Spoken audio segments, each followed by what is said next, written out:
这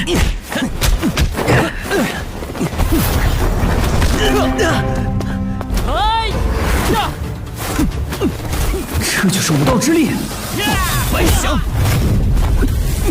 呼啸山林，住手！苍鹰搏兔。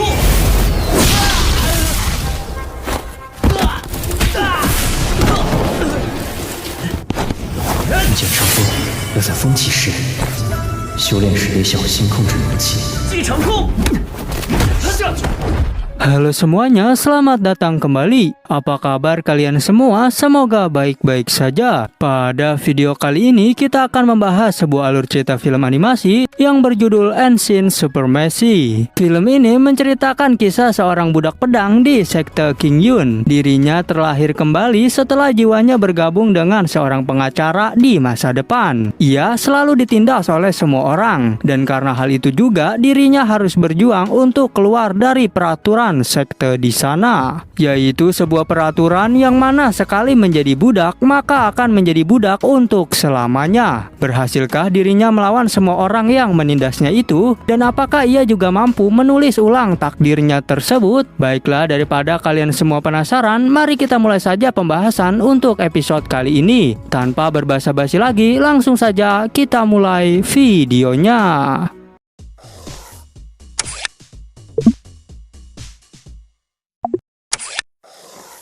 Film ini dimulai dengan diperlihatkan tokoh utama kita yang bernama Lin Yun. Ia telah diusir dari asrama pelayan karena seorang budak seperti dirinya tak pantas tinggal di kamar pelayan. Dikarenakan saat ini ia tak memiliki tempat tinggal, ia pun segera mencari tempat untuk berteduh. Dan akhirnya ia berhasil menemukan sebuah gua misterius yang terlihat cukup aneh, di mana gua itu terlihat mengeluarkan percikan petir serta terbelenggu oleh beberapa rantai. Tapi karena Lin Yun tak menemukan tempat lain, dirinya pun terpaksa harus tinggal sementara waktu di gua misterius tersebut. Ia pun segera membaca sebuah gulungan yang mengajarkan teknik bela diri untuk merubah nasib malangnya saat ini. 好生诡异，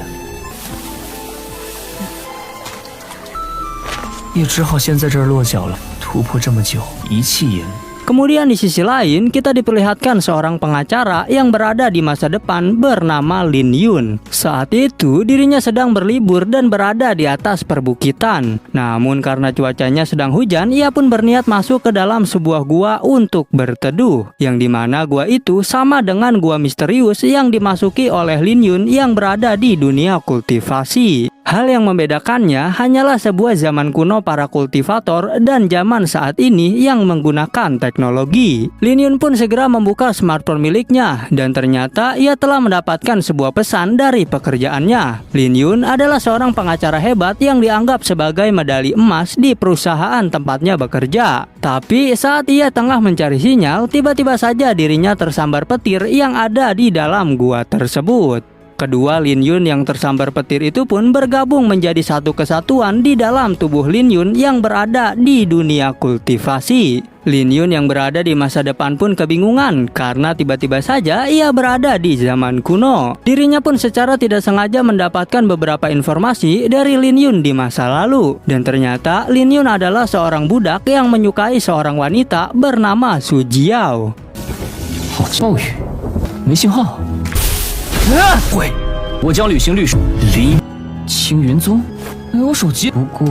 Dan ia pun baru teringat jika hari ini dirinya memiliki tugas untuk mengantarkan pedang kepada sang pujaan hati tersebut. Menyadari hal itu, Lin Yun pun langsung bergegas ke tempat paviliun penyucian pedang. Setelah mendapatkan pedang yang ia cari, ia pun segera berlari untuk mengantarkannya. Namun setelah tiba di sana, Lin Yun justru malah mendapatkan hinaan dari para murid di sekte King Yun. Dirinya pun langsung ditindas oleh seorang yang so jagoan bernama Zhou Ping karena Lin Yun sudah telat mengantarkan pedang tersebut. Tapi untungnya saat itu Su Jiao menghentikan aksi penindasan itu dan langsung mengambil pedang miliknya. Su Jiao pun memberikan imbalan kepada Lin Yun berupa sebotol cairan pil. Lalu setelah itu Su Jiao pergi dari sana. Melihat adanya kesempatan, Zhou Ping pun langsung menghajar Lin Yun dengan sifat sombongnya itu.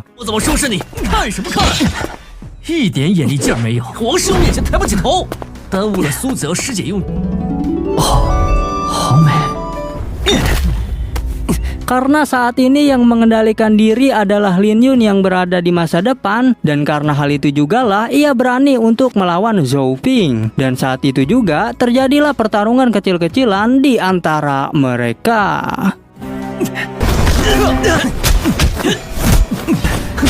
原来只是个小瘪三儿，以为多厉害。白小真有力量，找死！去了。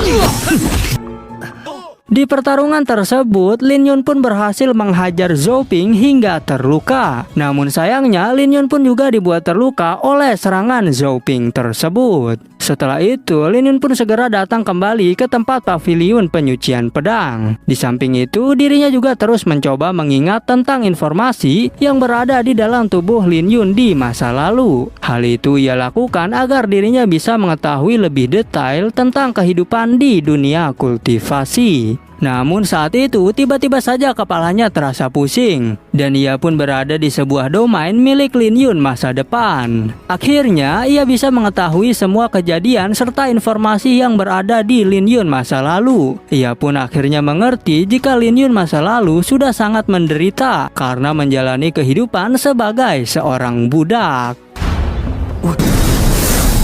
顺治，原来你一点都没有。 Meskipun Lin Yun masa lalu telah berjuang sangat keras untuk keluar dari sistem perbudakan yang menjebaknya, tapi tetap saja dirinya masih kesulitan untuk melakukannya karena banyak orang yang tak mau jika Lin Yun keluar dari perbudakan tersebut. Lin Yun yang berada di masa depan pun merasa kasihan dengan Lin Yun di masa lalu dan ia pun berjanji untuk membantu Lin Yun keluar dari perbudakan serta penderitaannya. Aksi pertama yang dilakukan Lin Yun adalah ia ingin mengundurkan diri dan pergi dari paviliun penyucian pedang. Ia pun juga berpamitan dengan orang yang telah membantunya selama ini yang bernama Hong Lao. Ternyata Hong Lao yang mendengar hal itu pun sangat senang karena akhirnya Lin Yun telah membuat keputusan yang tepat. Karena ia sendiri juga tak mau melihat Lin Yun terus-menerus menderita karena menjalani kehidupan sebagai seorang budak. Hong Lao juga berharap agar nantinya Lin Yun bisa menjadi seorang ahli pedang bela diri sekaligus menjadi master kultivasi. Untuk membantu Lin Yun mencapai tujuannya, Hong Lao pun memberikan sebuah jurus teknik rahasia misterius, di mana teknik itu sampai saat ini belum bisa dikuasai oleh dirinya sendiri. Karena saat ini Hong Lao sudah tua dan tak punya cukup waktu untuk bisa menguasai teknik rahasia itu. Hong Lao juga berharap kepada Lin Yun agar dirinya bisa menguasai teknik rahasia tersebut. Awalnya Lin Yun menolak gulungan itu, tapi karena Hong Lao memaksa, ia pun menerima gulungan teknik rahasia itu sekaligus berterima kasih kepadanya. Dan setelah itu, Lin Yun pun segera pergi dari sana. 要申请外门，晚辈做好决定了，王苏子瑶给你那么多丹药，要离开洗剑阁了。 以后也都别来了。 Kemudian Lin Yun duduk di dekat tepi jurang untuk mempelajari gulungan teknik rahasia itu. Ternyata di dalam gulungan itu terlihat lukisan sebuah pertarungan antara manusia melawan monster macan. Tapi tiba-tiba saja monster macan itu pun keluar dari lukisan dan langsung menyerang Lin Yun. Melihat hal itu, Lin Yun pun dengan sigap langsung menutup lukisan tersebut. Dan saat ini ia tersadar jika lukisan itu bisa membantunya meningkatkan teknik pukulan macan yang sedang ia pelajari saat ini. Namun saat Lin Yun sedang latihan, tiba-tiba saja ada seseorang yang datang menyerangnya. Yang ternyata orang itu adalah teman baiknya yang bernama Dong Yuan. Dong Yuan mendatanginya untuk mengetes kemampuan bela diri Lin Yun. Karena Dong Yuan mendengar kabar jika Lin Yun telah berhasil menerobos ke tingkat 3.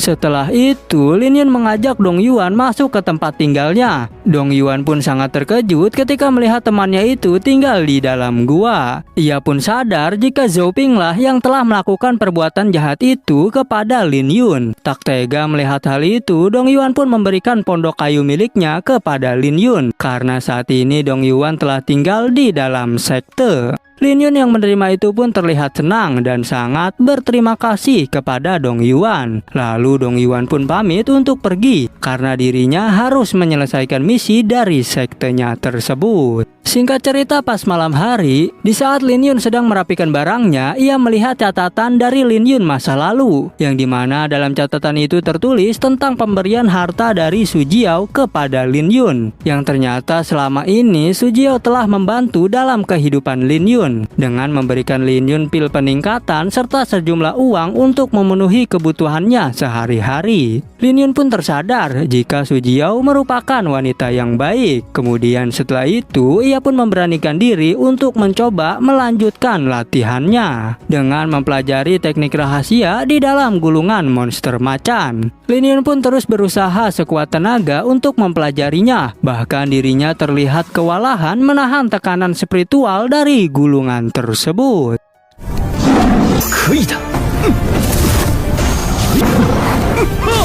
Namun pada akhirnya Lin Yun berhasil menguasai teknik rahasia pukulan macan dari gulungan itu. Dan pada keesokan harinya Lin Yun segera pergi ke tempat sekte King Yun untuk mendaftar sebagai murid baru di sekte King Yun tersebut. Sesaat setelah ia masuk ke dalam sekte, para murid yang ada di sana pun mulai menggosipkan tentang dirinya karena mereka semua tidak suka terhadap seorang budak yang ingin menjadi murid baru. Di sana Lin Yun pun langsung menemui manajer dari sekte King Yun yang bernama Dia Ken. Lin Yun pun menjelaskan jika sekarang dirinya telah memenuhi syarat karena ia berada di tingkat 3 dan seharusnya bisa mendaftar sebagai murid baru. Karena semua itu sudah sesuai dengan peraturan yang ada. Jika bagi siapapun orang yang telah sampai di tingkat 3, maka berhak mendaftarkan diri sebagai murid baru meskipun mereka adalah seorang budak sekalipun. Tapi Dia Ken yang licik tak mau menerima Lin Yun sebagai murid baru di sana, meskipun ia juga mengetahui tentang peraturan tersebut.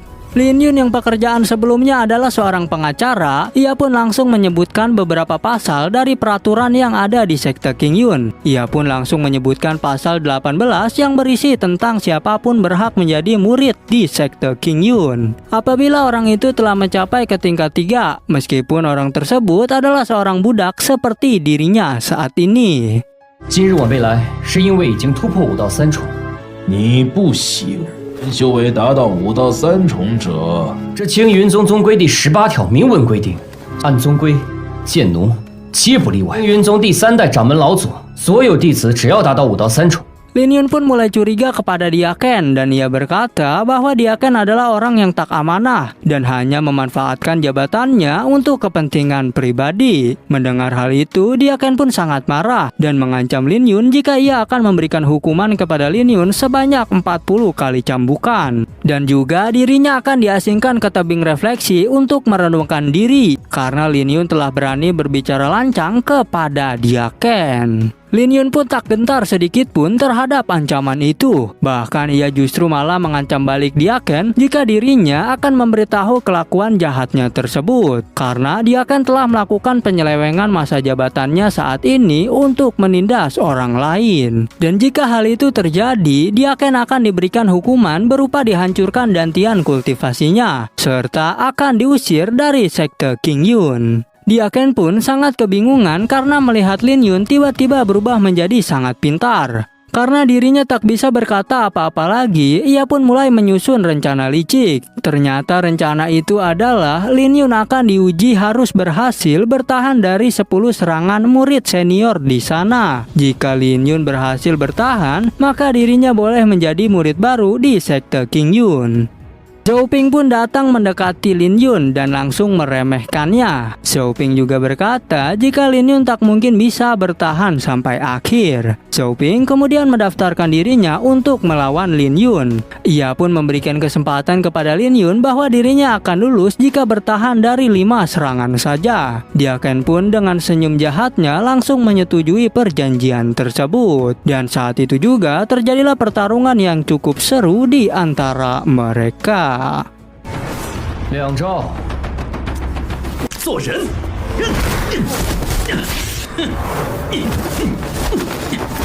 3招，1招，马上第5招了，师兄。Di dalam pertarungan tersebut, Lin Yun telah berhasil menahan 5 kali serangan dari Zhao Ping. Karena hal itu, ia pun harusnya telah lolos dari persyaratan yang dibuat oleh Dia Ken. Namun rupanya, Zhao Ping masih belum senang melihat keberhasilan Lin Yun. Dan saat itu juga, ia langsung menyerang Lin Yun dengan kekuatan maksimalnya. Dan pada saat itu, terjadilah adu kekuatan yang cukup dahsyat di antara mereka.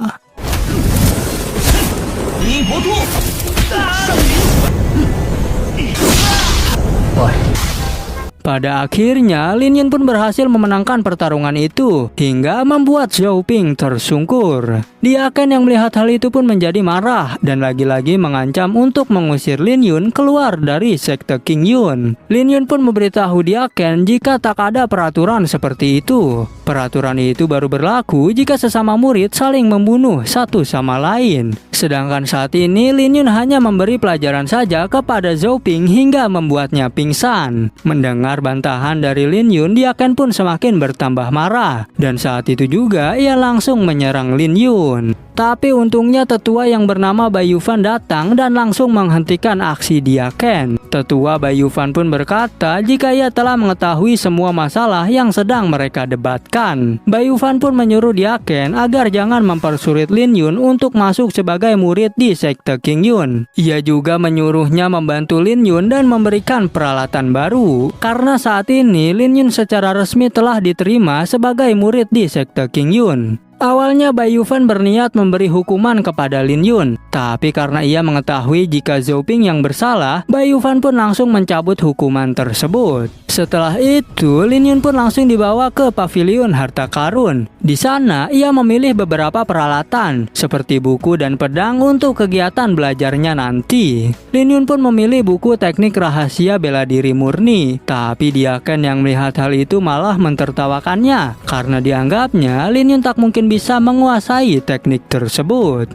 这是纯阳功，到三重可以修炼的功法突破不到3重医学之力。你自己选吧，这本心法适合你。来， 前辈， Setelah itu, ia pun mengambil satu buku lagi, yaitu teknik keterampilan pedang Liu Feng. Dia Ken pun seketika marah karena menurutnya Lin Yun sedang meledek dirinya. Karena buku-buku yang Lin Yun telah pilih adalah teknik tersulit yang tak mungkin bisa dikuasai. Dan jika hal itu diketahui tetua Bai Yufan, takutnya Dia Ken yang akan dihukum karena telah mempersulit Lin Yun. Tapi Lin Yun menjelaskan jika ia tak mungkin berani menuntut tetua Bai Yufan. Setelah itu, Dia Ken pun memberikan pedang kepada Lin Yun. Tapi setiap pedang yang diberikannya selalu patah jika dipegang oleh Lin Yun. Hal itu pun membuat Dia Ken menjadi sangat kesal. Dan pada akhirnya Lin Yun pun diberikan sebatang pedang kayu karena 3 pedang yang terbuat dari baja hijau telah dipatahkan olehnya. Setelah itu Lin Yun pun pergi untuk berlatih. Di sana ia berhasil menguasai teknik pedang Liu Feng, di mana teknik pedang Liu Feng adalah akumulasi kekuatan pedang menjadi angin. Tapi sayangnya Lin Yun belum bisa memprediksi arah angin yang akan datang. 还是人气带起了风，难道将积蓄的力量宣泄，一剑穿风？巨剑成风，要在风起时。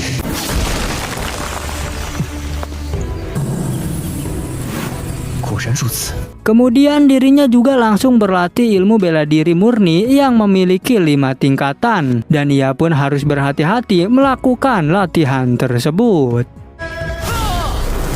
纯阳功共补充，以阻塞不通的经脉，修炼时得小心控制元气，体内的经脉尽数打通了。 Setelah latihan teknik bela diri murni itu, Lin Yun pun berhasil membuka semua meridian di dalam tubuhnya. Tapi tiba-tiba saja ia merasakan banyak sekali aura di sekitar tempat tersebut. Awalnya ia kira itu adalah harta karun, tapi saat ia mendekatinya ternyata itu adalah buah roh yang tiba-tiba saja meledak. Dan saat itu datanglah harimau gigi gergaji yang langsung memakan buah roh tersebut. Lin Yun pun merasa situasinya sangat gawat karena harimau gigi gergaji adalah binatang buas bela diri yang berada di tingkat 4. Terlihat juga dari penampilannya jika ia sudah mulai berubah menjadi iblis. Dan saat itu juga harimau tersebut mulai mendekati Lin Yun dan melompat untuk segera menghabisinya. 不会是有什么天才地宝吧？看样子快要成熟了，